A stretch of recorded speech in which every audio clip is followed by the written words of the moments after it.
Hey, everybody. Hi, Renee. Hey, Gert. Can you hear me okay?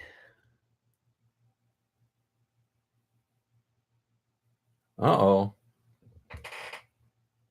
Hey, TBA. All right, awesome. You can hear me. Oh, I'm in terrible financial trouble and I don't have any idea what I'm going to do. Roy Clark.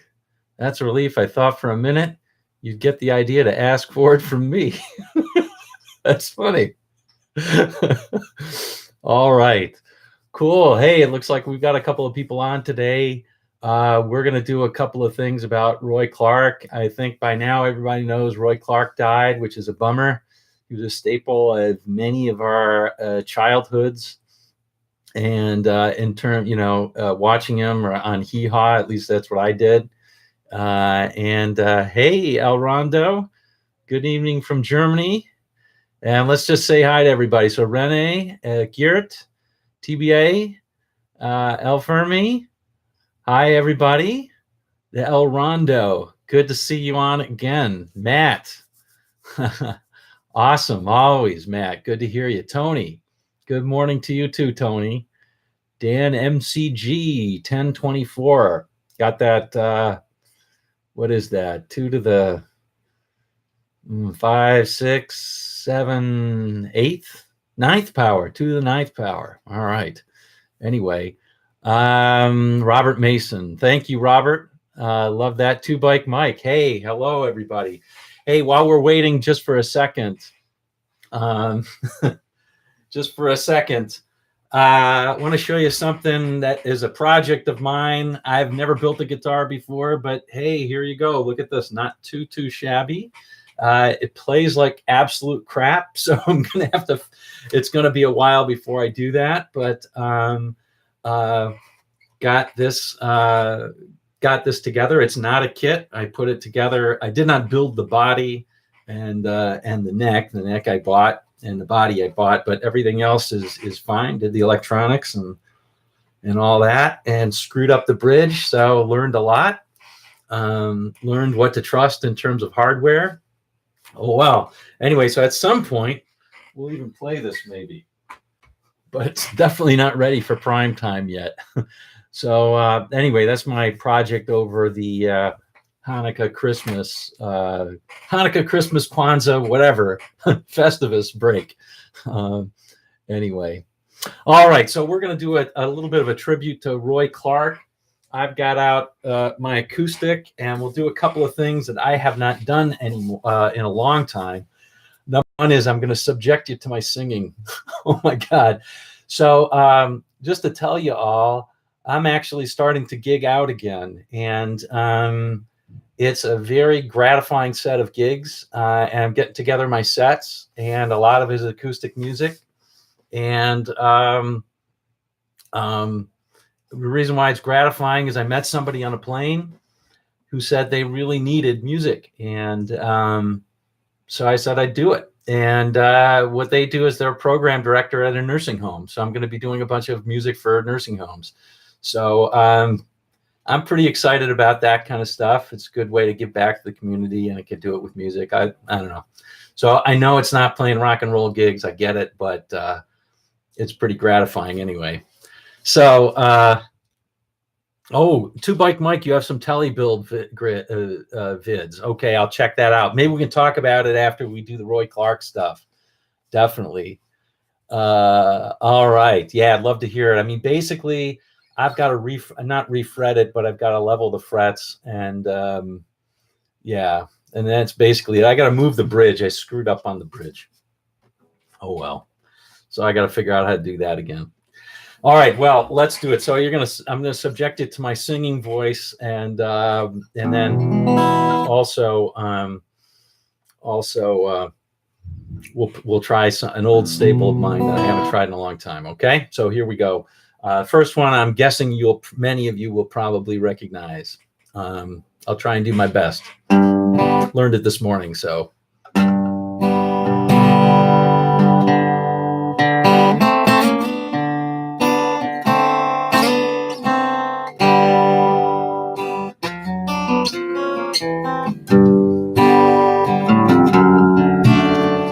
I've made a small fortune, and you squandered it all. Just shame me till I feel about 1 inch tall. But I thought I loved you, and I hoped you would change.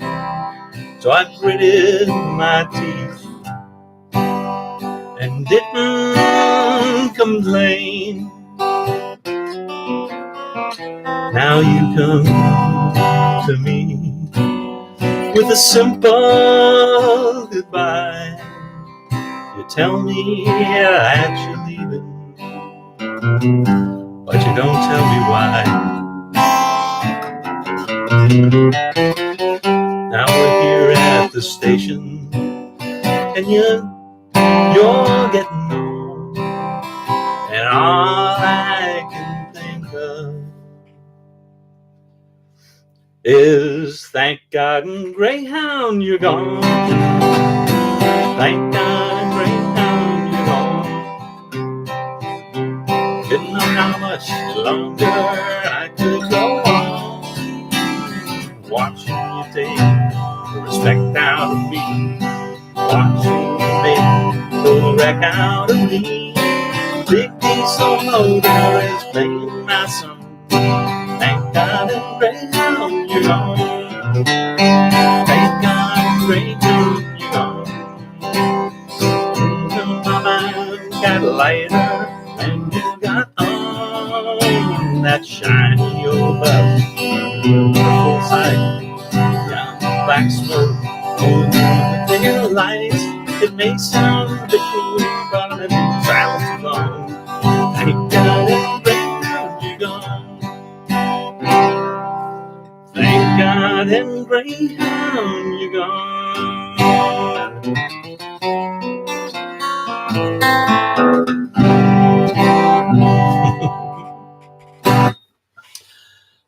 My singing's better than Tiny Tim. Wow, thanks a ton, Matt.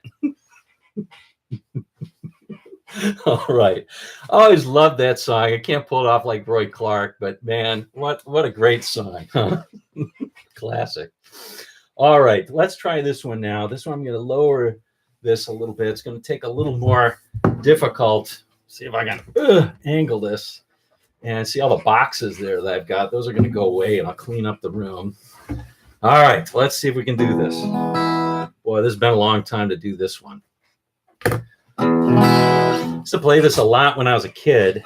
Let's see if I can move up a little bit so you can see the keyboard. I used to play this a lot when I was a teenager. I don't have the fingers that I had when I was a teenager. So we'll see how we do this one. All right.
All right, well, that could have been better.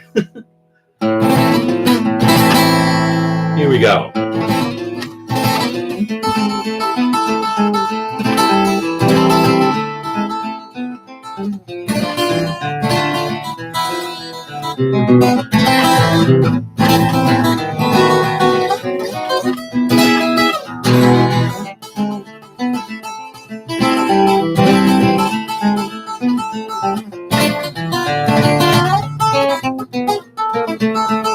Oh,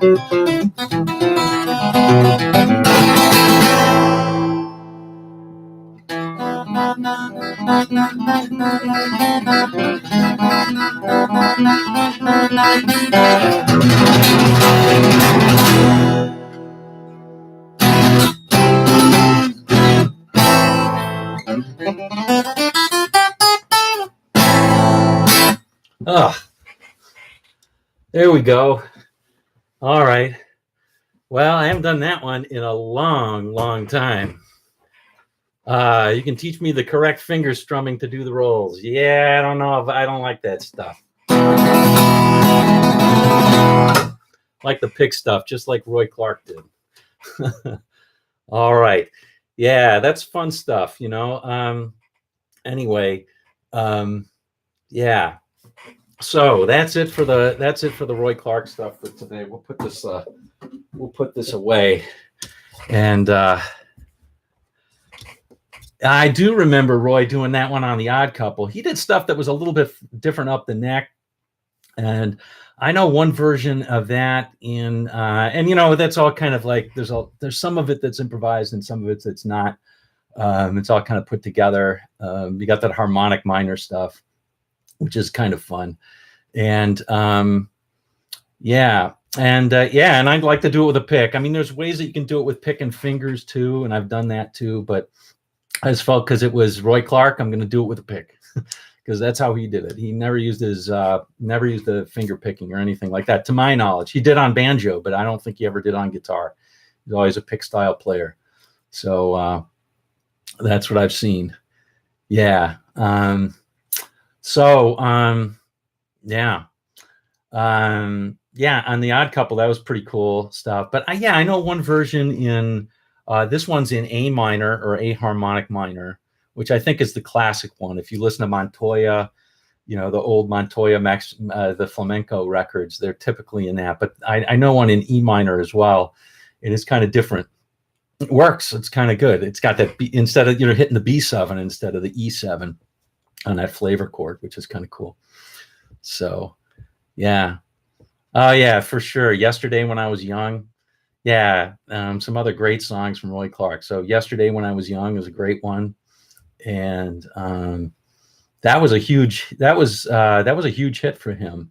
That was kind of a crossover because it went on both the country charts and the regular pop charts for him. Yeah. And Come Live With Me was his only #1 country hit, but that's a nice song too. It's pretty. I always remember him. I always remember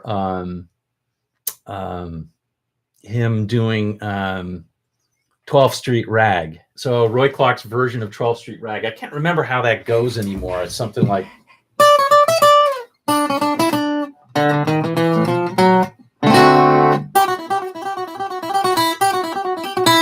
You know, that thing. And he would always do it at absolutely light speed. And he'd do it at light speed and he'd do it with all these jokes in it. And then once you thought, wow, that's incredible, then he would stop and he would double the speed and do it again. You know, I mean, he's simplifying a lot of the playing, but he's picking it really, you know, fast and pretty perfect. So yeah, that's a good one. Learn to play with the Roy Clark book. I didn't know he had a book. I remember there's one bit that he does where he says, I ordered all these things for the books and it came to I forget who it came. And I was supposed to get the guitar and I was supposed to get the picks and I was supposed to get the books and I only got the guitar and the picks. So I never learned how to play with the book. And then he said he saw his mailman on TV playing guitar and he thought, oh, now he knows where the books went. It's hilarious. Stupid, but hilarious. So, yeah. So that was good stuff. Yeah, not everybody is into Roy Clark. That's fine. You don't have to be, but it's okay to, I think, acknowledge that he was a real player. And, you know, all those country guys, you know, Chet and and Glenn Campbell and Jerry Reed, in my opinion, get all the credit. And Roy Clark doesn't get a lot of credit for being a great picker, but boy, he could play. And it was always with a pick. And multi-instrumental too. I mean, he played mandolin and he was great on a banjo. Yeah, and you know, it takes a lot of skill to do the intentional foul ups and to still be able to come back and play it. Brad Paisley does that on one of his albums. I forget which one, Make a Mistake with Me or something like that. It's a really good tune. It's kind of like he's playing swing jazz. It's Western swing type stuff. But it's really good playing, and he's intentionally making some mistakes, and it's pretty cool. Oh, I see.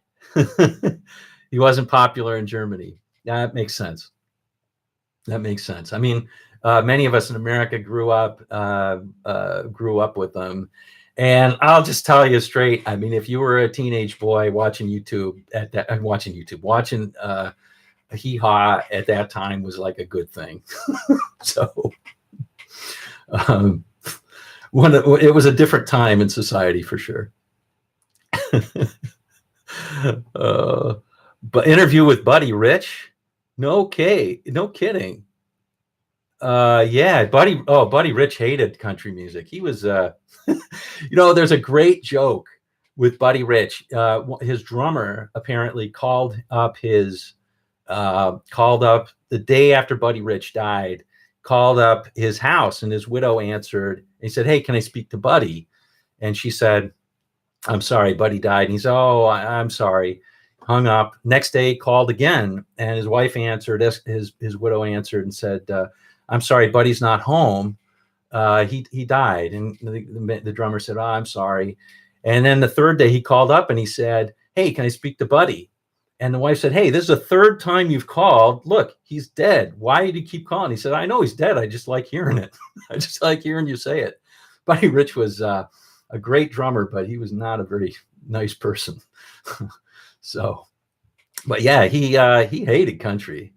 I mean, basically, in his view, it was too simple, and guys like Glenn Campbell could do better.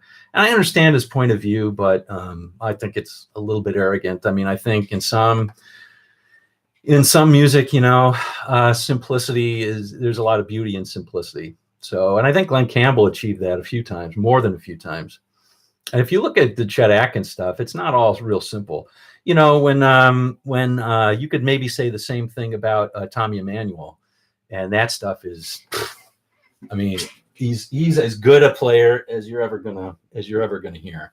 I heard him live, and he was unreal. He warmed up for himself. He warmed up. It was he and Grissman were playing, and he was the warm-up act, and his warm-up act was way better than the act with Grissman. Tommy Emmanuel is just, I mean, that's coming from Chet Atkins, but that's not a Roy Clark thing. Yeah. Find the one where he yells at the band. So Fenderman 73, is that Roy Clark yelling at the band?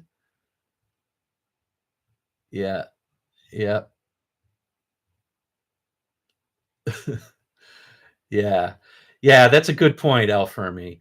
Buddy was he was not a very happy person. He didn't strike me as a very happy person. And Roy Clark certainly did. He seemed like he was a happy person right up to the end. And, some of the jokes that he played on Glenn Campbell and stuff, I don't know. It wasn't always very funny. Buddy Rich, yeah. Oh, Buddy Rich. Okay. I'll check that out, Fenderman. Thank you. Yeah. Yeah, Tommy is unbelievable player. And he is a down-to-earth guy. He definitely is. What I love about his play is that one of the reasons why I actually don't like fingerstyle players as a general rule, there are exceptions to it. I love Leo Kottke, Michael Hedges' play is real interesting. But generally, I find it kind of a little bit too mushy. That's just a personal taste. That's not a dig on any country players or any fingerstyle players, but I find that it sounds a little bit too smoothed over for me. But Tommy Emmanuel does not play he plays a very attacking style of fingerstyle, and that's what I love about his play. That's what I really love about it. I mean, of course, it's just technically very proficient. It's all worked out. It's the opposite of improvising. But it's amazing. So not that he can improvise, he certainly does. But yeah, and it's not for everybody, for sure. You know, I don't like hearing his Beatles medley. You know, that doesn't turn me on. But a lot of his songs, I think, are really nicely done. His version of Mountains of Illinois by Chet Atkins is just, I think that's Chet Atkins' song, is just astoundingly beautiful. Just great stuff. You can see mine welling up. Just the way that he does it, the arrangement's really good, and it's all there. And it's one of those, he actually plays that with pick and fingers, which is different. So, ever watch the Town Hall Country Party live shows here on? Oh, I haven't seen that. I'll have to check that out. Thanks, Al, for me. Yeah. Tommy's a very expressive player, definitely. Is Angelina's beautiful song, the thing, I think he wrote that for his daughter. That's a beautiful song, but so many of them. I like Tommy Emmanuel a lot. He has an interesting Christmas album too. So anyway, so Hee Haw was my weekly Roy fix as a kid. Well, you know what I loved about Hee Haw? It was actually something really stupid. If you watch it as an adult, you know how they always had they had the salute to the small towns, which was kind of fun. But then they had the different jokes, you know, they had like the 15-second cuts of jokes, and they were all terrible jokes. And I didn't know that as a kid, you know, and then they cut to somebody who was like an actual introduction to a song. Like they'd have Johnny Cash as a guest, and they'd have him look over and go, ha, ha, ha, ha. And now we've got, and it was so fake. Like the job that they did on the cuts was so bad. If you go back and listen to it, watch Buck Owens do it. Buck Owens was one of the worst at it. I love Buck Owens playing and singing, but he was like the worst at fake laughing. So it's really kind of funny watching that. All right, Chet admired Tom. Oh yeah, Chet loved Tommy. Yeah, they play. I have their album When the Fingerpickers Took Over the World. It's got some duds on it, you know. Chet had some goofy stuff that I didn't like listening to, but when it's good, it's really good. The version of Waltzing Matilda is really good, and it's got a really mean song, Ode to Mel Bay. Poor Mel Bay. Guy should get some credit. He was a pretty damn good player, and he popularized guitar. Did a good job. Yeah, I agree, TBA. The fake laughing that was really funny. If you watch Hee Haw again, you know, if you could see some reruns, you can see him fake laughing. It's really funny. Oh, all right. Well, I will, Two Bike Mike, I'm going to check out your vids. And yeah, I mean, mainly I need to, yeah, everybody who took lessons back when we took lessons, like in the 70s and 60s, everybody used those Mel Bay books. And they had some pretty dang good arrangements, you know. Some of them were terrible, but some of them were good. And I think it's an overwrought system. But clearly the guy knew what he was doing and thought about it. And some of that stuff is good. Yeah, those books 1 through 6. I mean, they had, one thing I really liked about it is that it actually had adaptations of classical music, like from the Peer Gynt suite. They had a bunch of them, including In the Hall of Mountain King, and it had a lot of classic songs like this. You know, who am I trying to think of? Stephen, classic American songwriter.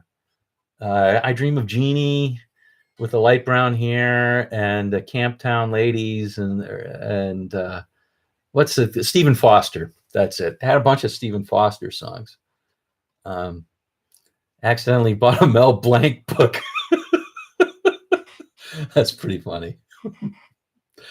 That's great. Yeah, I don't know if it had Sondheim, but it had Lohengrin, and it had a lot of bluegrass stuff, like the Arkansas Traveler and stuff like that, where I learned all those classic songs. Shenandoah, beautiful songs. So it's good stuff. It's good to know. Now, I will admit, as a teacher, students hate learning that stuff. Learning the notes and playing Mary Had a Little Lamb. So you can make an 8-year-old do that, but you can't make a 15-year-old do that. They want to play different stuff.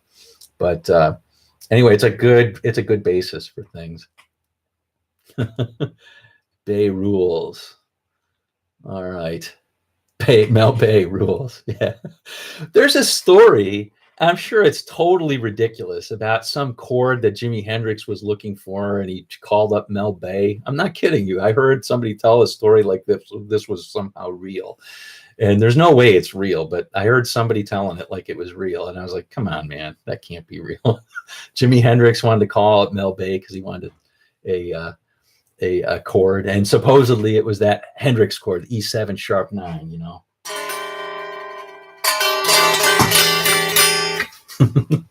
At least it's somewhat intonated. Boy, the action is ridiculous on this thing. So, like I say, it needs a fret level pretty bad. And I screwed up the bridge. You know what I did? I trusted the body had the string ferrule, the holes for the string ferrules already drilled in, and I trusted them. And it's not good. So I'm gonna have to re-drill the bridge. It's not straight. All right. So, all right. Well, anyway, Grand Funk Railroad, and it was hard to make through book 3. Yeah, I can understand that for sure. Yeah, that maybe you wanted a proper name for it. I agree. That might be the only way that it makes sense, but it's probably totally fake story. All right.